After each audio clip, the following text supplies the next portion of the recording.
নমস্কার বন্ধুরা, কেমন আছেন? আশা করি ভালো আছেন। আমিও ভালো আছি। আবার একটা নতুন রেসিপিতে আপনাদের সকলকে স্বাগত জানাই। তো বন্ধুরা, আমি একটা নতুন ধরনের মিষ্টি বানাবো। তো দেখে নিই। তো বন্ধুরা, এখানে কিছু উপকরণ নিয়ে নিয়েছি। এখানে ময়দা আছে, সাদা তেল, চিনি ১ কাপ আছে এখানে। এখানে দুধ আছে, আমুল দুধ। আর এখানে ঘি নিয়েছি, বেকিং সোডা, বেকিং পাউডার আর লবণ, একটু এলাচ নিয়েছি। তো বন্ধুরা, এই উপকরণ দিয়ে আমি আজকে মিষ্টিটা বানাবো। তো এখানে ১ কাপ ময়দা নিয়ে নিলাম। তো বলে দিলাম বন্ধুরা যে বেকিং সোডা, বেকিং পাউডার, একটু সামান্য লবণ দিয়ে ভালো করে মিক্স করে নিচ্ছি।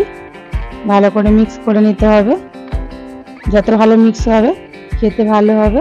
তো এখানে যে আমুল দুধটা নিয়েছিলাম সেটাও ভালো করে মিক্স করে নেব।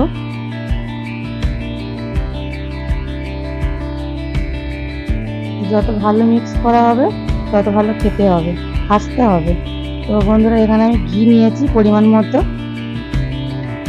ঘিটা দিয়ে ভালো করে ময়াম করে নেব। আমি ভালো করে ময়াম করে নিতে হবে। দেখুন বন্ধুরা, ময়ামটা আমার খুব সুন্দর হয়েছে। দেখি বুঝতে পারছেন কত সুন্দর ময়ামটা হয়েছে। ঠিক এইভাবে ময়াম করে নিতে হবে। তো এটা বন্ধুরা, আমি এবারে জল দিয়ে ভালো করে একটা ডো বানিয়ে নেব।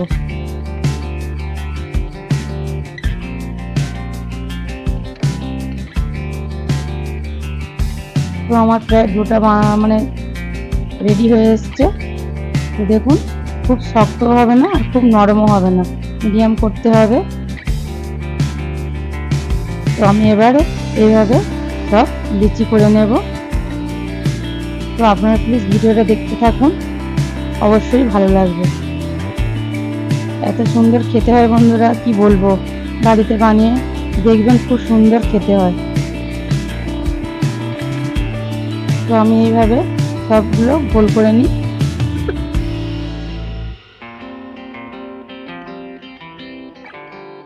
তো আমি এইভাবে এবার জিলিপির আকারে শেপ দিয়ে নেব।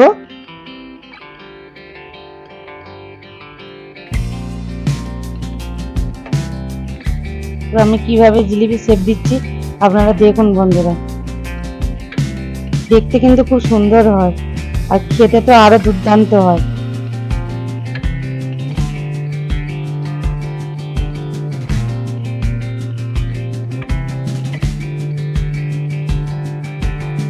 এই যে আমার একটা রেডি হয়ে গেছে।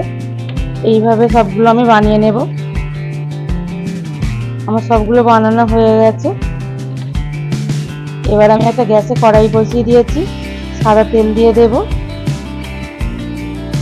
তো তেলটা খুব গরম করব না, তেলটা হালকা আঁচেটা হবে, হালকা গরম করব। তার মধ্যে এবার সব একে একে যে জিলিপিগুলো বানিয়েছিলাম দিয়ে দেব।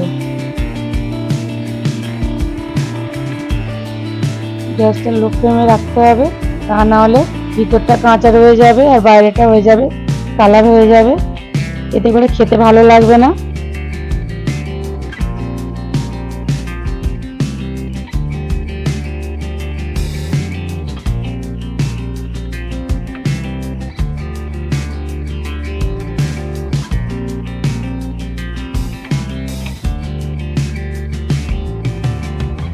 তো আমি কড়া ধরে এরকমভাবে একবার নাড়িয়ে দেবো, খুন্তিটা লাগাবো না, যদি ভেঙে যেতে পারে।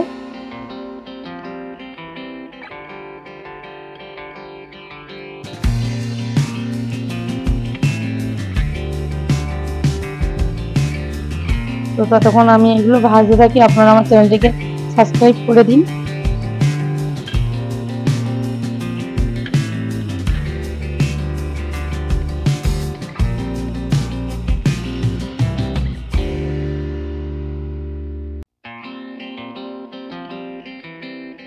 তো বন্ধুরা, এই মিষ্টিটা বাড়িতে একবার হলেও বানিয়ে খাবেন, অবশ্যই ভালো লাগবে।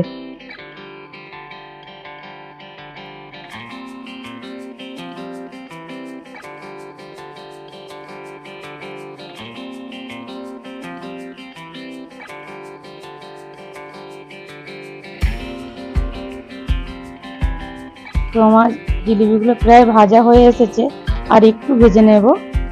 তো দেখুন বন্ধুরা, আমার জিলিপিগুলো ভাজা হয়ে গেছে আর কালারটাও কত সুন্দর এসেছে। আমি এবারে তুলে নেব।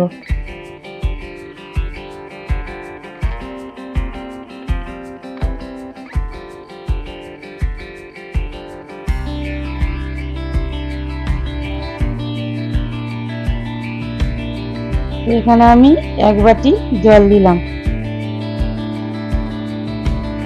আর এখানে 1 কাপ চিনি ছিল। এটা চিনিটা গলা পর্যন্ত আমি অপেক্ষা করব।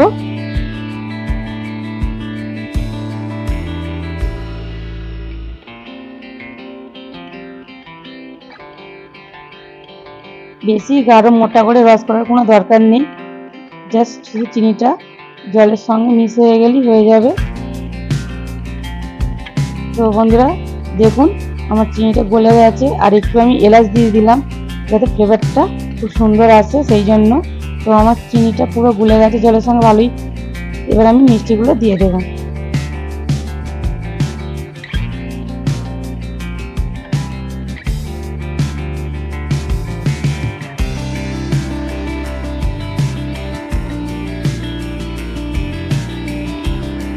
তো আমি ভেজে রাখা জিলিপিগুলো সবগুলো দিয়ে আমি আধ ঘন্টা এইভাবে আধ ঘন্টা রেখে দেবো। তো আধ ঘন্টা পরে ফিরে এসেছি বন্ধুরা, দেখুন কত সুন্দর হয়েছে। ভিডিওটা যদি ভালো লাগে লাইক শেয়ার কমেন্ট অবশ্যই করবেন।